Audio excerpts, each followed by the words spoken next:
The views expressed are not necessarily those of the management or ownership of SCORE North, KSTP AM 1500. Are you looking for a bank that supports entrepreneurs? If you're searching for a bank to grow with you and your business, I would like to welcome you to our village. I am Alicia Webb, President and Vice Chair of Village Bank. I am also a villager. Village Bank is an entrepreneur's bank, built by an entrepreneur for entrepreneurs.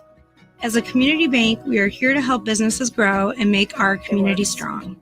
If you want a bank that understands what it takes to build something special and puts relationships first, connect with us. Follow us on Facebook and LinkedIn or visit us online at villagebankonline.bank. Again, that's villagebankonline.bank. It takes a village to accomplish business goals. Be sure to tune in to Cover Your Assets the last Saturday of every month in 2021 to fill your entrepreneurial cup of ambition and start your Saturday off right with your village. Village Bank. The following is a presentation of Cover Your Assets and is offered by Rooker Financial Coaching and Consulting.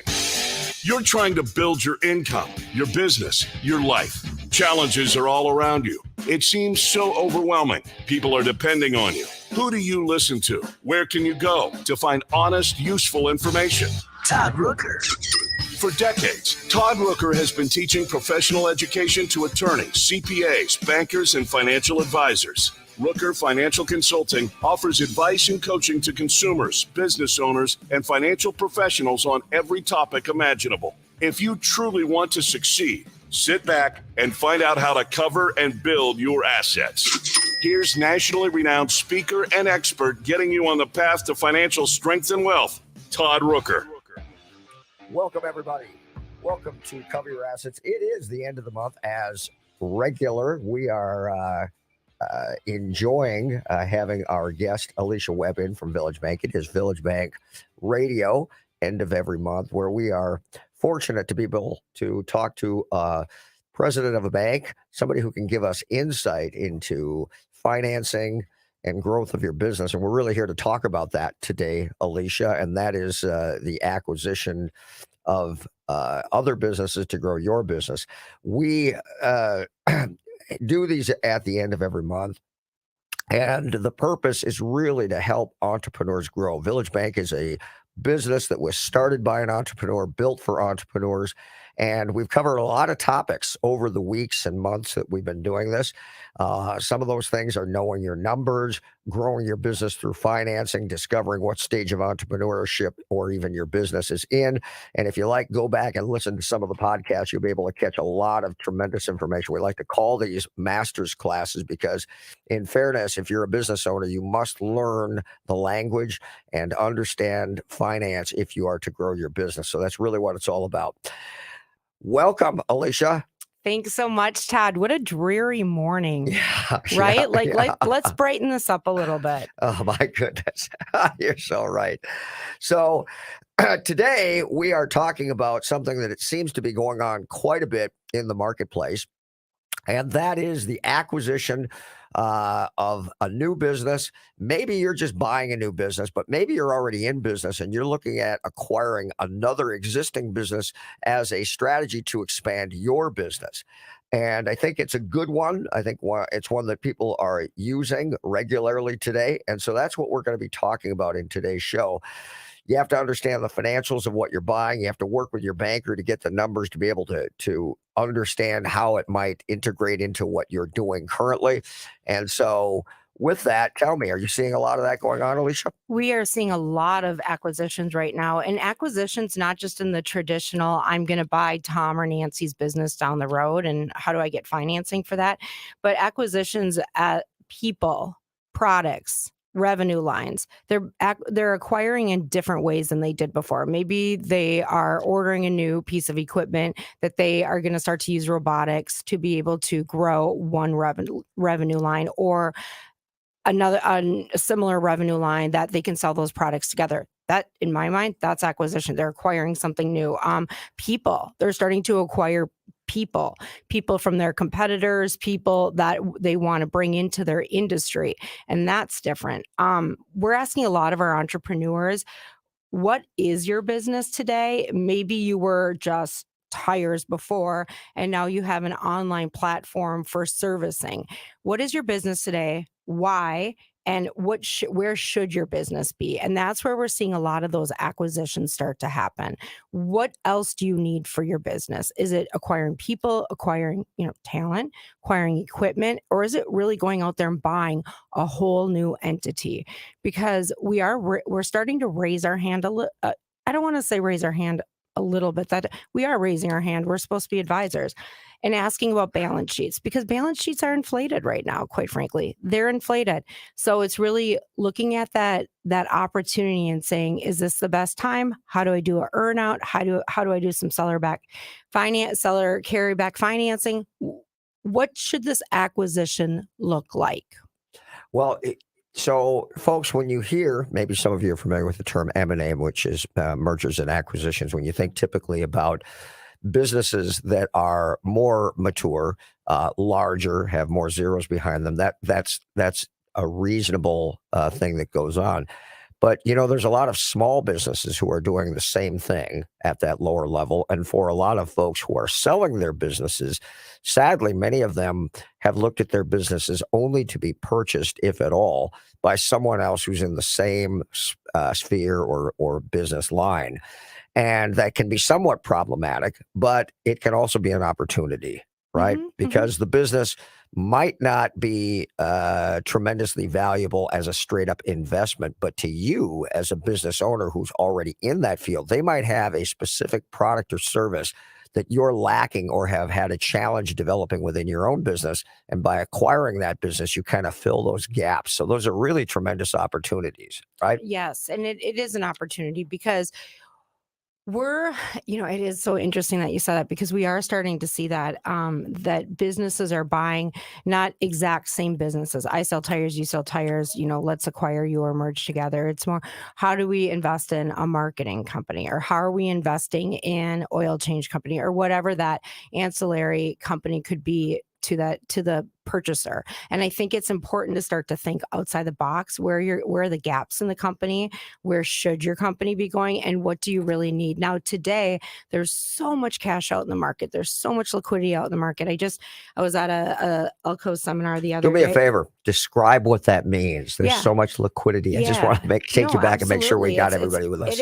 It's fascinating. So think back to a year or two ago where, the government came out with PPP round 1, PPP loans round 2. We've talked for years on this show about all the opportunities with SBA lending. And when we had a 90% guarantee from the government, we've talked about how there was no fees for entrepreneurs, not even no fees for banks for a while when a client was coming in and asking for an SBA loan.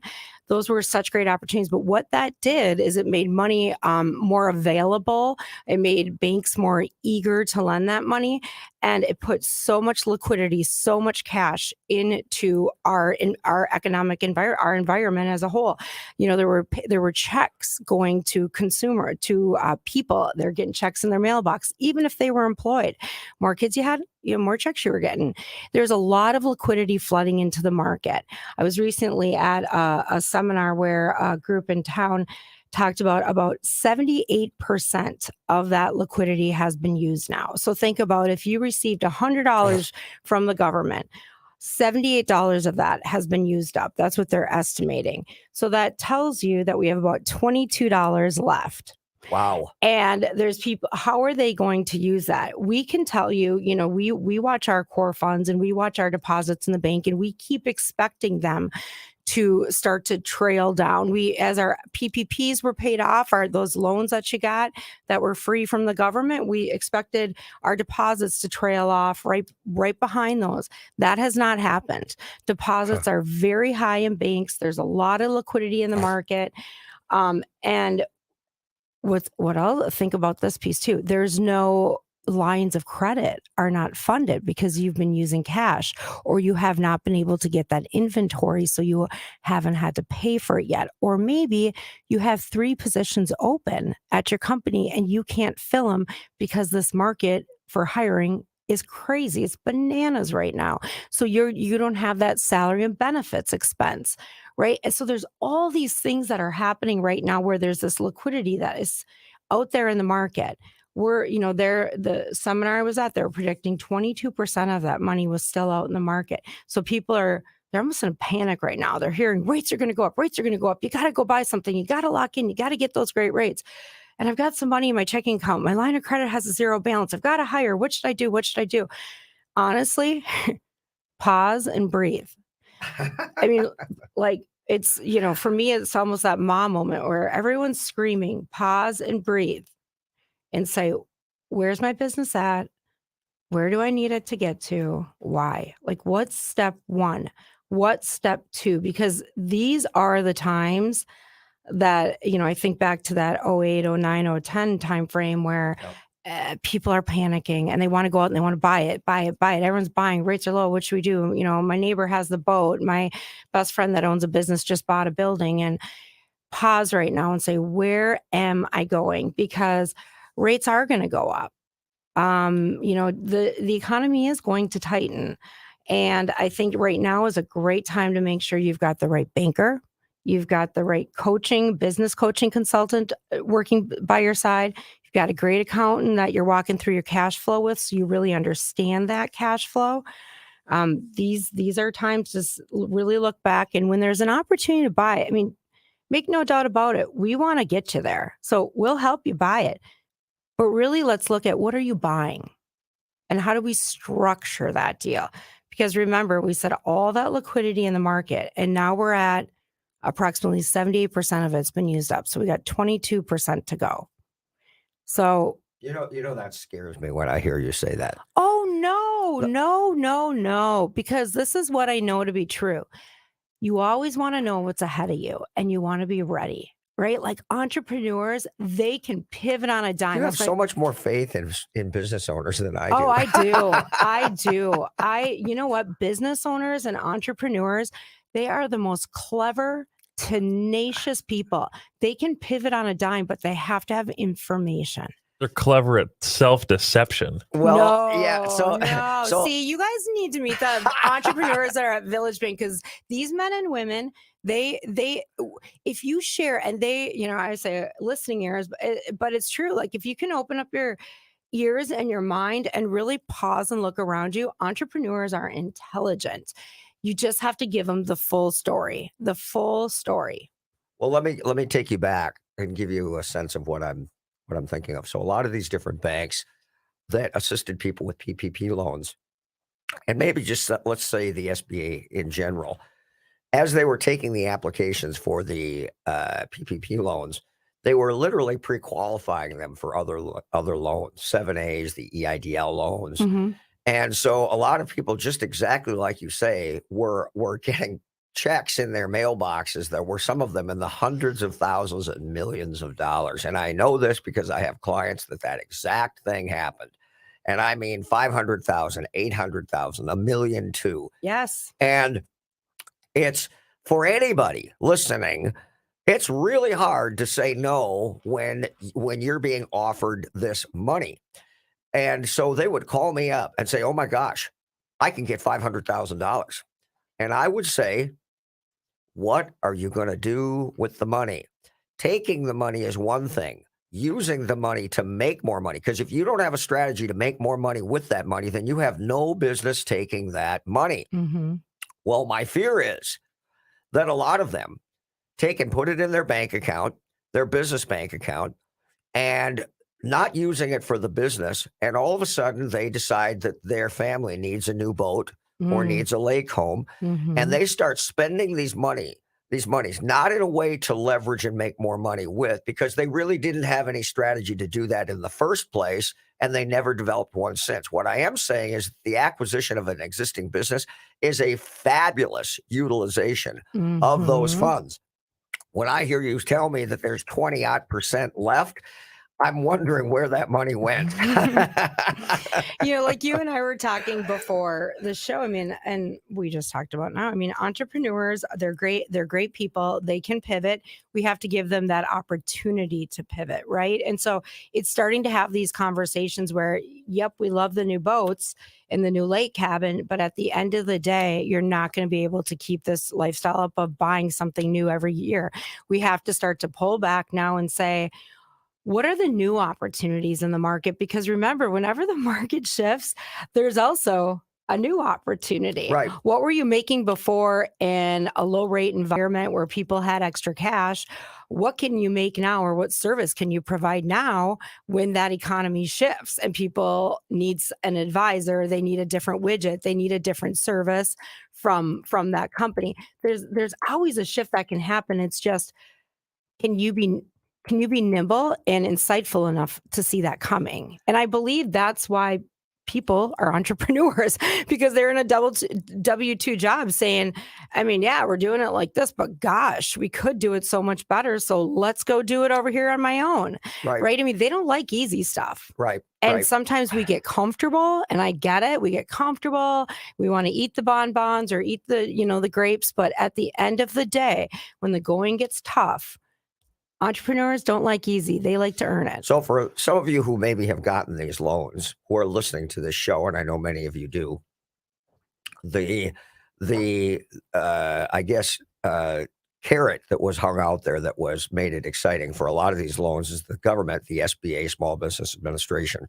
We're offering loans with exceedingly good interest rates, long amortization periods in some cases, and also in some cases, no payments due for an entire 2 years. So if you're a consumer, you're sitting out there listening to this, and someone offers you a loan for $500,000, $1 million with no payments due for 2 years at a 3% interest rate, how do you not take that money? Yet, what is it that you're going to do with that money to expand and grow your business?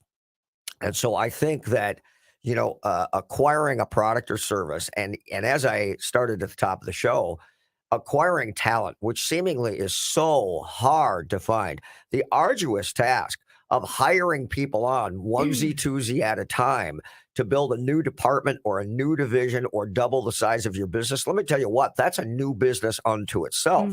So the ability to do that with a new company that already has existing well-honed talent is really attractive. And then the question just becomes, if you can do that, then how do you integrate them, and how do you create one culture where everybody's moving forward at the same pace? Yeah, values, beliefs, purpose, that's all really important. And so sometimes it is going out and acquiring that business for the service, the widget, the people, making sure that you have the team ready to bring them on and move forward is important. On the other hand, balance sheets are inflated right now. So it's sometimes that onesie twosie strategy isn't necessarily bad. I do think that as we prepare, think about the things bankers should be talking to you about right now. And I look at this because we're a small business, we're a bank, but we're a small business. The tightening of the monetary policies right now through interest rate increase, that's huge. And it's affecting our business the same way it's infecting the welding business, the manufacturing business, the restaurant business. If you have debt, it's going to affect you. Period. Inflation that's at 40-year highs right now, that's going to affect your business. Supply chain concerns, those aren't going to slow down right now, especially with China's zero COVID policy lockdowns. And we think that's on the other side of the world. How's that going to affect me? Well, what's your runtime on your materials right now? What's your runtime on your inventory? I mean, those are really important things that we have to continue to think about, even on this side of the world. War in Ukraine, I mean, that's taking people's mind off of other pieces that we should be thinking about in our own neighborhoods, volatility in the stock market, and all of these things that are happening right now are affecting your business on Main Street. And that's where we want to say, if there is a business out there that you're interested in buying, what does that debt structure look like? Because I'm not saying don't acquire right now. Maybe you do acquire, maybe you stockpiled that money, and those are those high deposits we're seeing still. And you're saying, because I was waiting for the right opportunity. So when you put that debt structure together, is that through a 7A loan where you can get some long-term, longer amortized financing available, so you have better cash flow, lower monthly payments, lower down payment, and more cash flow up front, more, maybe you say, I get a little more flexibility there.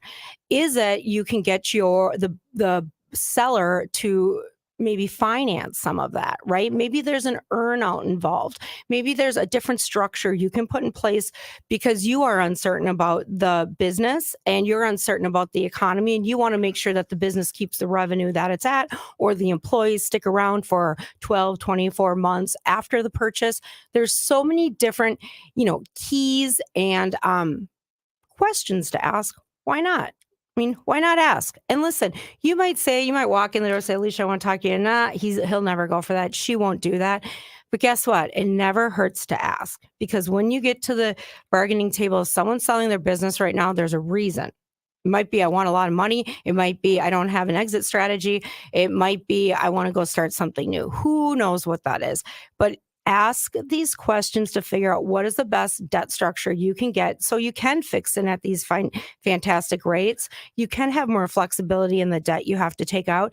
And potentially you and the seller are in it together. You guys are in it together for an earnout or, carry back financing from the seller. That's important.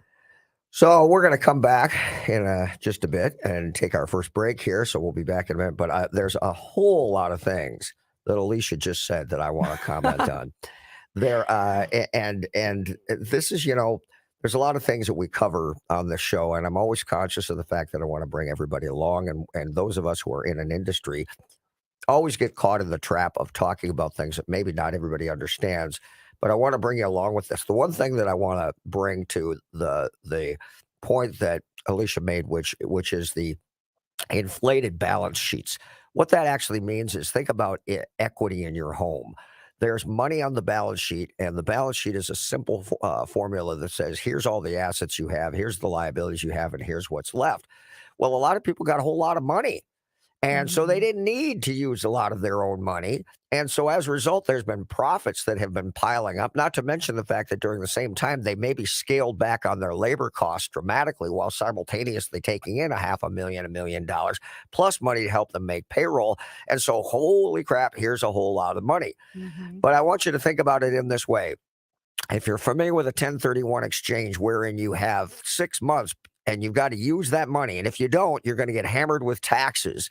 Well, imagine that for some of you who are sitting on these funds, who haven't had to make payments yet, but the clock is ticking and you don't know where you're going to deploy it to start making money with that money, because very shortly you're going to have to start making those payments.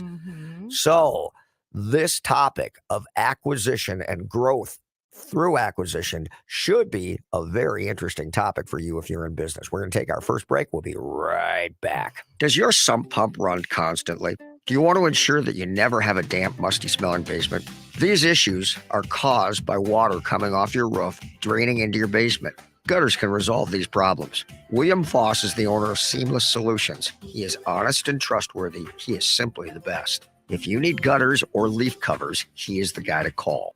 You can call him at 612-834-0664 or go to his website, seamlesssolutionsmn.com. Are you looking for a bank that supports entrepreneurs? If you're searching for a bank to grow with you and your business, I would like to welcome you to our village. I am Alicia Webb, President and Vice Chair of Village Bank. I am also a villager. Village Bank is an entrepreneur's bank, built by an entrepreneur for entrepreneurs. As a community bank, we are here to help businesses grow and make our community strong. If you want a bank that understands what it takes to build something special and puts relationships first, connect with us. Follow us on Facebook and LinkedIn, or visit us online at villagebankonline.bank. Again, that's villagebankonline.bank. It takes a village to accomplish business goals. Be sure to tune in to Cover Your Assets the last Saturday of every month in 2021 to fill your entrepreneurial cup of ambition and start your Saturday off right with your village. Village Bank. Fix Auto has been the collision repair leader in the Twin Cities for over 40 years. Hi, I'm Matt Feehan, second-generation owner. Our mission at Fix Auto is to provide you with the simplest collision repair experience anywhere. If you're in an accident and you need help, my team is here and ready for you. You can find us on the web at fixautousa.com. That's fixautousa.com. We are Fix Auto, home of the wow experience. He can lift a bus straight over his head. He can fly around the world in seconds. And he has the power to regenerate entire limbs. Okay, so Jason Walgrave isn't actually a superhero. But once you visit his website to find out what he knows about real estate, you may start to think he's superhuman. That's because at jasonwalgrave.com, you'll find absolutely anything you need to know about real estate in the Twin Cities. Whether you're looking to buy or sell your home, check out jasonwalgrave.com, the #1 place for all your real estate questions. Finding a good banker and CPA are like having a good doctor or mechanic. You cannot fully appreciate the value they represent until you're in a pinch and truly need them. However, that's not the time to go looking for one. Instead, you want to position and strategize well in advance for a favorable outcome. CPA Arliss Cleveland of Arliss Cleveland LTD is the CPA firm you've been looking for. As many of you already know, if you're looking for a great CPA, Arliss Cleveland gets my highest endorsement. Arliss Cleveland LTD has now formed a strategic relationship with Village Bank, conveniently located in the Village Bank building, located at 9298 Central Avenue North, Suite 412, Blaine, Minnesota. You can also find Arliss Cleveland LTD's certified public accountants and consultants by going to accountingoffices.net or by simply calling 763-786-0639. That contact information again, accounting-offices.net, or by simply calling 763-786-0639. You're listening to Cover Your Assets with Todd Rooker. Welcome back, everybody. So I think the topic is a good one. We are talking about growing your business through acquisition. It is most certainly something that you want to consider. And if we've taken you along and you have considered that very thing, maybe we were the first to plug it in, put that feather in your hat, then you want to consider that if you are going to need financing, if you are going to need to introduce this to your team, you want to step back and say, all right, if you were giving someone else advice about this, what are the things that you would bring up that might be problematic? How would you stress test this to say, okay, if we do this, this sounds like a great idea, but what are the things that could go wrong, or what are the hindrances that we could experience along the way? And that's something that maybe you do all the time. Maybe you're a glass half empty type person, or maybe you're just the opposite. Either way, stress testing things and looking at your cash flows is very, very important. So even if you do have the money to acquire the new business, you do have to be conscious of the cash flow during the phase where you're bringing people in and trying to integrate, and literally what I like to call burning cash, where you're bringing people up to speed. They may have experience in the industry, but do they have experience under your umbrella with your culture in the industry? And that could take time for you to actually get things integrated and start making money. So these are basic things that I don't think a lot of entrepreneurs fully appreciate. Absolutely. When you think, let's say you're bringing in the new sales guy, and the new sales guy is used to doing, $500,000 a year in revenue for the last company he was at. Doesn't mean you bring him in on June 30th, and that means you're going to bring in 250. Just turn on the faucet. Right, that. It takes time to acquire those new clients. It takes time to get up to speed on the process and the procedures behind selling the product, bringing the product to market, getting the product in the client's door and on their shelf. So I think remembering that ramp up time and how expensive that ramp up time is, it's also thinking about, does that new employee have a non-solicit, a non-compete? How is that new employee going to get along with the culture of the company that you've developed over the last 5 years, 10 years, 25 years? And what is that going to do? So I think it's really thinking through this and drawing out a timeline or a strategy. I mean, I love to draw and just look at it and visualize it and see where could all the hiccups be, and make educated guesses and ask people on your team to look at it and tell them where you're wrong. Where are you wrong? Because wouldn't you rather have, Chris down the hall tell you you're wrong than have your income statement tell you how wrong you are 6 months later or 12 months later? I mean, I always think about that. It's so great when you have people on your team that can tell you where, I think it looks more like this. And we think they're not going to ramp up for 6 months, not 3 months. So those are all important things. But mergers and acquisitions are real. And it's there's a numbers component to it, but like you and I talked about, there's also that emotional component to it. There's that emotional component that entrepreneurs are going through as they're looking to sell and they're looking to buy. Because remember, we talked about in the beginning of this show that entrepreneurs are clever, they're tenacious. So say they see that next opportunity, they run for it. And that's where I'm asking to pause, because make sure that that is the right opportunity. And I'm not saying pause and don't buy. I'm saying pause and go get it. Like that's what you do. But look at the debt structure. Look at what does the ramp up time, multiply that ramp up time by 2. Just multiply it by 2 and say, can you still make it? Remodeling the kitchen kind of thing, right? Exactly. Oh, we're not going there, right? But yeah, I mean, if they tell you it's going to take 3 months, it's going to take 6 months. Period. All right. And I would say the same, that when you're looking at how much is it going to cost me to ramp this up? How long before I think we'll be getting to the 1.2 revenue that company did last year?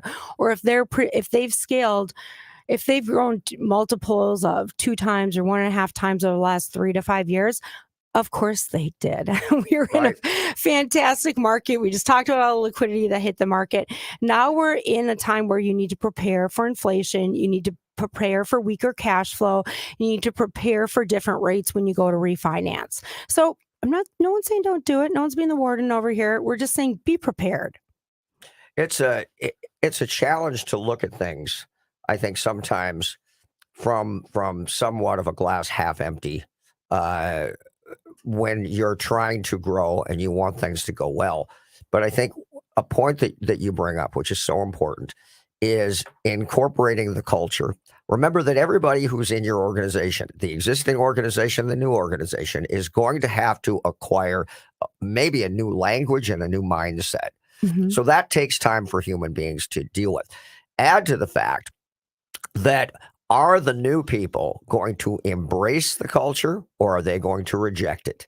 Human beings don't like change for whatever reason. On its face, they just don't like change, and it's a very it's something that I've observed over time is that if you bring someone into a business to try to revolutionize the way the business goes, you've got a whole bunch of employees who are sitting there with their arms crossed saying, "We do it this way.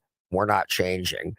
And yet, if those people were let go and go to a new company, they embrace that culture readily. Mm-hmm. And so you've got to deal with that. And that's a big part of how long you're going to burn cash before your machine starts producing in the way that you want it to. Mm-hmm. And so you need to be conscious of those things. Well, let's talk about how do we talk about change? I think that's so important because first and foremost, I mean, if COVID and the shutdowns taught us anything, it's that time is money.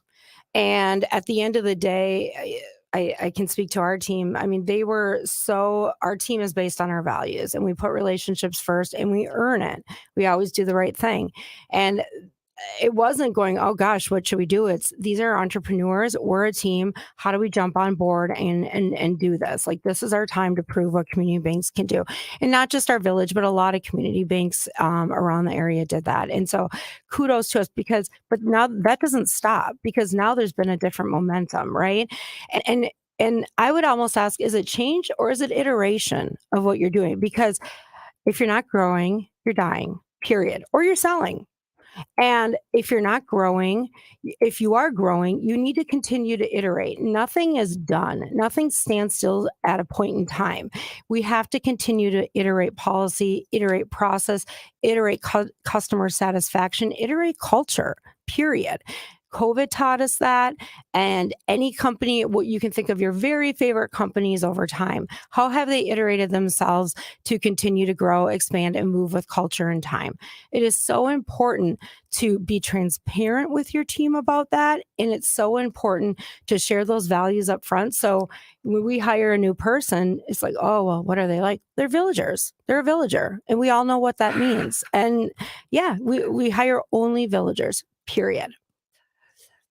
When I look at a company's financials over the last few years, I am utterly conscious of the fact that some of them may have turned lemons into lemonade over this period of time. Mm-hmm. Literally, and kudos to them. Literally, that COVID was the greatest thing that ever happened to them.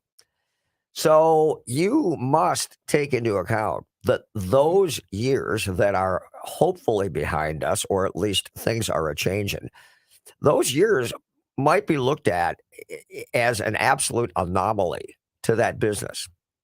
And so you have to, with fear, say, how do I keep this momentum going? Assume that it was in your own business and say, and here's all I'm trying to say, let that drive you. Let that drive you to continue that momentum and use that thing that happened to be more successful and go farther. Additionally, when you look at someone else's financials, realize that if you're looking at the last 3 years, the last 2 years may really be a part of that anomaly that's making up a great part of the way that business is currently being valued. And it might not be like that going forward. So when I say stress test, this is what I'm trying to talk about here. Yeah, and I would say tell that story. Tell that story to your banker. Tell that story to the new team you're trying to acquire, the new company you're trying to acquire. Tell that team to your loyal team that did all that work, because there's a story there. There's a story of how there was a pivot and we picked up and we continued to service our customers and service Main Street in a way that was new to us, new to them, but look at this financial success. And I think when you tell that story, whether it's internally to your banker, to a new buyer, new seller, someone you're purchasing, how do you tell that story? Through numbers? Get your financials in order. Just like if you're going to acquire, just like you're going to merge, get your financials in order and tell the story with numbers. Tell the story with passion, right? Like, this is what we do. This is what we did before. We can do it again when there's another opportunity there. And then finally, tell your story, like I mentioned, using your values and using your culture and sharing the story of what your people did, because it is important. I mean, when we talked about what COVID taught us, that's what COVID taught us, that folks can get together as a team and really work forward and look forward and change. They might not like the word, but guess what? They did it. They might not even know they did it. So really congratulate them in this time of uncertainty, because everything you and I are talking about from a business standpoint or a business culture, they're watching on the 5, 6 o'clock, 10 o'clock news at home, and they're nervous too, because they still have a mortgage. They still got to buy groceries, and groceries are what, twice as much as they used to be. They still got to do all the same stuff. So they're dealing with their own balance sheet and income statement, just like we are over here on the business side. And every one of these changes is an opportunity. Oh, yes. You know, and who that's doesn't the love one opportunity? thing. You know, you have to be conscious of the fact that things are going to change. Don't let that cause you to lose momentum. It just may mean that you're going to have to shift. And with every change, there's a new opportunity. So always embrace those new opportunities. We're going to take another break. We're going to talk about some of the opportunities to receive financing. I was trying to make the point. I'm not certain that I finished the thought. But the point that I was making is, even if you do have money available to you to be able to buy or acquire a business, recognize that you're going to have a burn rate during a time of training and cohesion within your business. That's going to require cash flow. And cash flow is critical that you can sustain that burn rate and then take it to the next level. So even if you have money to make the purchase, but it diminishes the funds in your operating account, be conscious that may justify getting a new loan injection of money to be able to support yourself and that cash flow during that period of time. We will be right back. Hey, are you considering something exceptional to set your home apart and highlight its curb appeal? How about the rich look of custom copper gutters? Copper gutters are not only beautiful, they also offer timeless durability. William Foss with Gutter Solutions installed my beautiful copper gutters. I get compliments every day. If you're looking for extraordinary craftsmanship and would like to consider something truly special, call him at 612-834-0664 or go to their website, seamlesssolutionsmn.com. Ask for Billy. I have trusted attorney Brian Aho for more than 10 years to work closely with me to resolve and eliminate debt for many of my personal and business clients. Aho Law Office is the go-to firm I choose because Brian has always been caring and compassionate with my clients, while tenaciously fighting to retain as much of their assets as possible while quickly eliminating their debt. Brian's extensive experience and knowledge of bankruptcy law and willingness to fight allow him to resolve challenges and cases that many attorneys won't. Don't let other attorneys learn on your dime. Rely on the experience of Aho Law Office to help you achieve relief from your creditors. Competent, compassionate legal advocates providing the clarity to protect tomorrow. For more information, call Brian and his staff at 612-271-4047 or email Brian directly at brian@aholawoffice.com. Again, that number 612-271-4047. Hi, I'm Kimberly Nybo with the Kimberly Nybo Insurance Agency, serving the community for over 27 years. People tend to be most concerned with price. That is, of course, until something goes wrong. Then the only thing they care about is their coverage. My experience enables me to uncover every available discount. I could save you up to 40% while still offering the proper coverage for the people you care about. Call today for a free review at 763-571-6111 or email me at kim@kimnybo.com. Hi, this is Troy Danner of Danner's Cabinet Shop. My family has been building custom cabinets and countertops for homes in Minnesota for over 50 years. We still make the cabinets the way my grandpa did when he founded our company. My team of skilled craftsmen pride themselves on attention to detail and making sure every element of your project goes perfectly. Give me a call at 763-753-4002 or visit us online at dannerscabinets.com. Oh, I'm hearing the smooth jazz again, and that means it's time to call in. 651-646-8255, 651-646-8255, and the hosts will answer your call live on the air. Mike Overson here of Minnesota Home Talk. With today's housing market, buying a house is a competition. To win in a multiple offer situation, you have to work with a local lender who has the reputation of being 100% reliable. Come to the winning team. Get pre-approved for your loan by one of the top lenders in the nation, the Mike Overson Mortgage Team at Luminate Home Loans. We will help you win. Call me at 612-202-8321. That's Mike Overson at 612-202-8321 or go to applywithmike.com. Todd Rooker here to tell you about the most amazing jewelry store, Golden Treasures on 805 Grand Avenue in St. Paul. I've known the owner, Todd Gimble, for almost 20 years now, and at Golden Treasures, not only do you get more for less, it's the experience that you and your special person will feel when you walk in the door. Todd truly puts his heart and soul into creating your experience regardless of how much money you spend. This is Todd's customer for life philosophy. Take it from me, there really is no other jewelry store. You can't go wrong with Golden Treasures in St. Paul. 651-227-2711. That's 651-227-2711.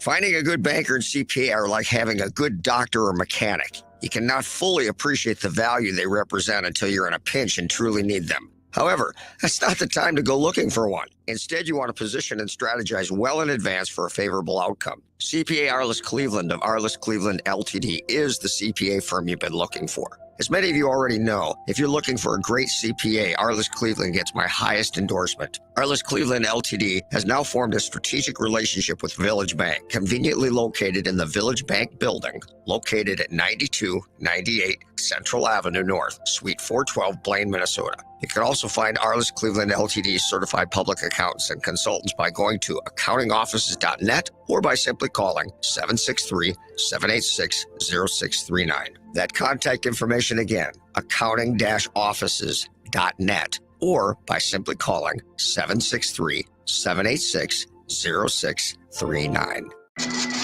You're listening to Cover Your Assets with Todd Rooker. Welcome back, everybody. Last Saturday of April, man, that's hard to believe. And it is Village Bank Radio in studio. I have President of Village Bank, Alicia Webb, and we are talking about growth through acquisition, considering the purchase of a business, which if you're considering selling, that might be an opportunity for you as well.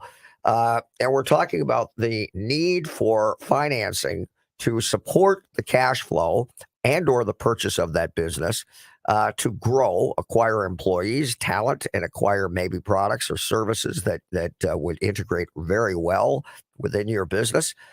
What are the types of loan programs that are the most appealing right now, Alicia?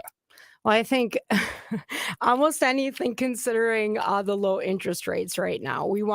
That's where we're at, even though rates did prime jumped, I think just a quarter so far, we're still looking at these historical interest rates that are historically low. And we're saying, gosh, if you're listening to this show, you're saying, yeah, I did that a year ago. I did that almost 2 years ago. But did you get a fixed rate? Have you been able to go from maybe it's, 5.5 to 5 and fix it? Maybe you only had 2 years left on your loan, but you went out and you fixed it for 5 more years, right? What have you done to fix that rate? What have you done to maybe increase or purchase a piece of equipment that you know you're going to be able to pick up business with? What have you done? So I don't want to say conventional lending isn't great right now too. We always talk about SBA loans here, but if there's a building down the road that you've been looking at forever and you finally, you're going to go in, you're going to grab it, you're going to get a 10-year fixed rate on it. You have the cash flow from the last 2 years to support that. There's nothing wrong with conventional lending. There's nothing wrong with investing in other resources and revenue lines for your family, for your business. That's another great strategy. What I would say, we talked about, during the last segment, is the really looking at what's next for your business and really looking at the strategies behind when things get tough. What are the opportunities? So from that standpoint, getting your financials ready for that acquisition or that merger, but also getting yourself ready, because as a banker, I'm nervous about the economy right now, but as a business person, I'm like, oh yeah, here we go, because we know the SBA will come out with another program. They've come out with 90% guarantees in the past. They've come out with 100% guarantees in the past. They've come out with all entrepreneurs' fees paid in the past. Those are the loans you want to get ready for. When the economy gets tough, we know there's going to be another lending opportunity out there. And that's where, as a business, that opportunity is coming. So make sure you keep your financials up to date and you know your numbers and your story. And you might say, well, gosh, Alicia, we just extended our taxes. That's what Arliss, our great accountant, told us to do. Arliss is right. Maybe you should be extending. Have the extension, but QuickBooks, internal numbers, whatever. Have Q1 ready to roll. Know where your inventory levels are compared to last year and the year before. Understand where your cash in the bank today is compared to last year and the year before. Understand those numbers. Where's your employee account? How much did your benefits go up? All of those numbers are so important. If there's any numbers that are sticking out to you, meaning on the expense side, they're really, really high, or on the income side, they're really, really low, why? And know the story behind those numbers. Be ready for that property that comes up next week that you've always wanted to purchase. And there's a conventional loan or an SBA loan today. Also be ready for the new lending opportunities that will be there in the future. I would like to make a point about rate right now, because too many folks are concerned that the rates are going up and now it's not a good time. When you look at business financing, remember something. It's all about the numbers. Maybe your consumer life isn't. Maybe the interest rates go up on a home loan, and consequently now your personal life suffers because you have less disposable income to enjoy life. This is a completely different thing. At the end of the day, I don't care if my interest rates are 9%. If I can make 30% on that money while servicing that monthly payment on that loan, that is a win.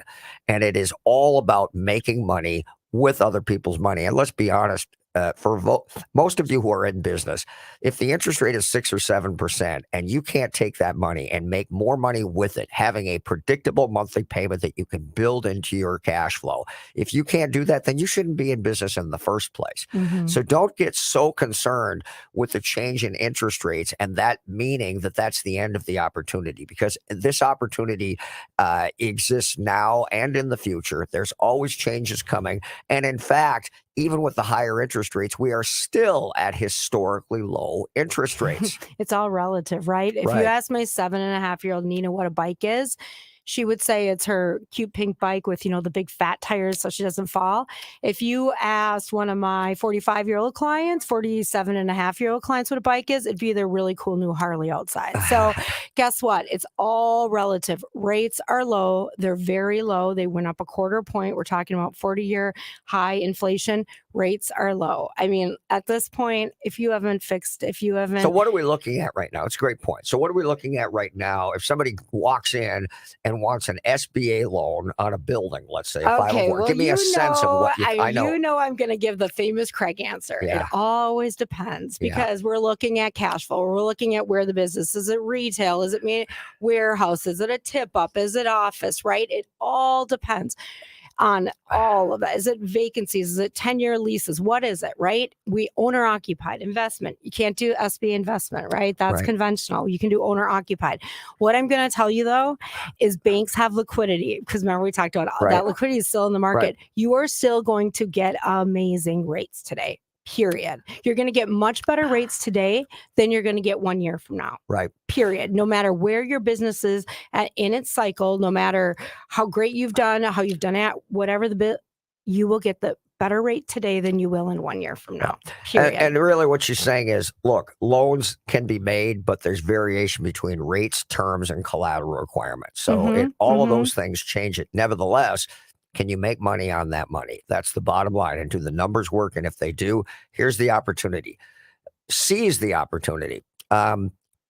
Too many times people just simply think too small because more zeros scare them. The reality is, if the numbers work at this level, they are probably going to work at the higher level, and don't let that intimidate you because there's opportunity. And building a business is all about building a machine that is ever growing, isn't it? And cash is king. I mean, at the end of the day, cash is king. Cash is always king. And so if you're in an up market or a down market, cash is king. And we always encourage our entrepreneurs to remember that and use that cash wisely. So then you can put a debt structure behind it that makes sense. Any purchase, any M&A, any even equipment, people, cash is king.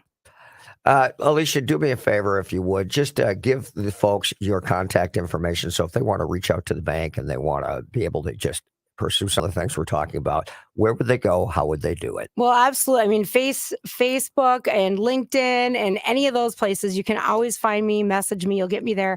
My email is aweb@villagebankonline.com. You can always reach direct. Actually, I've had a lot of people from the show reach out. It's been awesome. They've been able to meet our villagers, and it's been fantastic. I would villagebankonline.com. That's our website. Yeah, so you can also go to villagebankonline.bank. Make sure we get that one in too. Go ahead. And I would reach out to us on social media. Sometimes that's the easiest way to find us. Our website's the easiest way to find us. Call the bank, stop into the bank. You know what's so funny? Our people stop into the bank all the time. When people say branches are dead, BS. Yeah, it's surprising, isn't it? The last group that was in here talking about the fact that when COVID hit, they really believed, they said on the air that they believed that retail was dead and the world was going to change. Well, ironically, nothing could be farther from the truth. As a matter of fact, people want to get out, and retail is actually having quite a resurgence. Oh my gosh. You know, we've been talking about what this staying at home, working in your undies in your basement has done to people. We're watching what it does to our children when they're not able to go out and look people in the eyeballs and have social interaction. I mean, I think people are actually getting angry and saying, I want to collaborate. I want to move up the ladder. And all I'm doing is Zoom calls or team meetings with people. And I'm stuck in the same position. So I'm going to switch companies and try to make $2,000 more over here. And, what it's done, I mean, our children got to get back in the classroom. Our children got to go play at, playgrounds and wipe, share germs and do all of that again. Yes, COVID is serious and it had a serious impact. But at the end of the day, we are in the people business. We are social creatures, and we have to get back out. Our family was out at a restaurant and a shop last night. It was packed, and that is great to see. That is business. That is America. Yeah, and look, nothing replaces the face-to-face relationship. We had folks who came into our networking group. Many of them, they were all gone as soon as you had to start meeting. But the folks who were face-to-face before the pandemic and after the pandemic are still there, because that relationship, that actually, a handshake, an eye-to-eye meeting people, there's just no replacement for that. So when we talk about having a relationship with your banker, with your advisors, a Zoom is never going to be the same thing. Now, if you already have met them, you have a good relationship, and you do a Zoom from time to time, okay, fair enough. But it's just not the same thing. You don't get to be electronic and be non-social. Social matters. Yes, there are efficiencies with Zoom, and there are efficiencies there. But if you don't have that relationship established, Todd, we're looking each other in the eyeballs right now. You've got to be able to do that. You've got to see the body language, because this is people's livelihoods. Entrepreneurs, a lot of times I get frustrated because they don't understand the difference between a personal financial statement and a balance sheet. And I'm like, they're separate. And you say they're separate. But at the end of the day, to entrepreneurs, this is their family. This is their livelihood. Their teams are their family. It's important that we remember that. I agree with you. We have a lot of clients who will say, "Hey, can we do a Zoom?" And I'll go, "Oh, yes, I guess, but I really prefer meeting in person." And I do believe that solidifying relationships requires that. And then they're like, "Well, I'm in Panama right now." So. Yeah. Well, then it's okay. Unless you want to fly me out, I'm okay with that too. Hey, now we're talking. So yeah, guys. If you're in business, if you're considering getting into business, starting a business, purchasing a business, all of these things are more than simply doing the work or the skill. There's an entirely different part that maybe you're not aware of.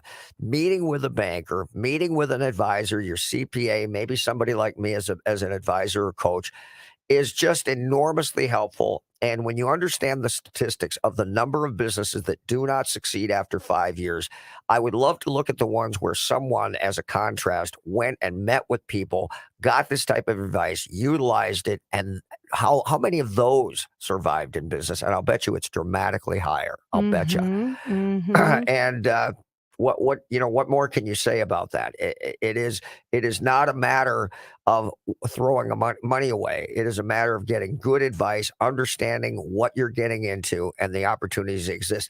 The last thing I want to say is I give great credit to those who have the courage to go out and start a business and expand a business. Let's be honest that most people want to take a well-heeled path. They give away the upside potential of building and growing a business because they want stability in their lives, and consequently, they go to work for other people. For the rare few who have the courage to go out and start something from nothing and grow it, boy, oh boy, my hat is off to you folks. And that's who we're talking to here, right? Isn't that the American dream, though? It's the American dream. Yeah, it's important to remember. Have a great weekend, everybody. Bye-bye. Thanks, Todd.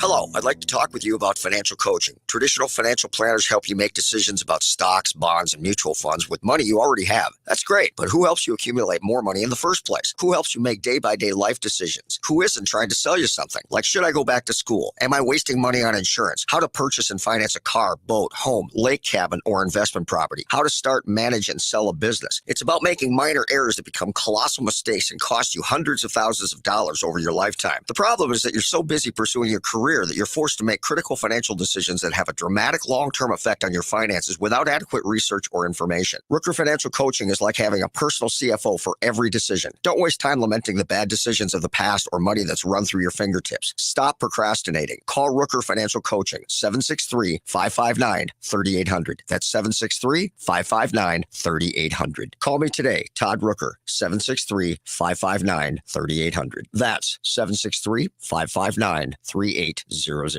This has been a paid program. The views expressed are not necessarily those of the management or ownership of SCORE North, KSTP AM 1500. SCORE North on AM 1500 KSTP St. Paul.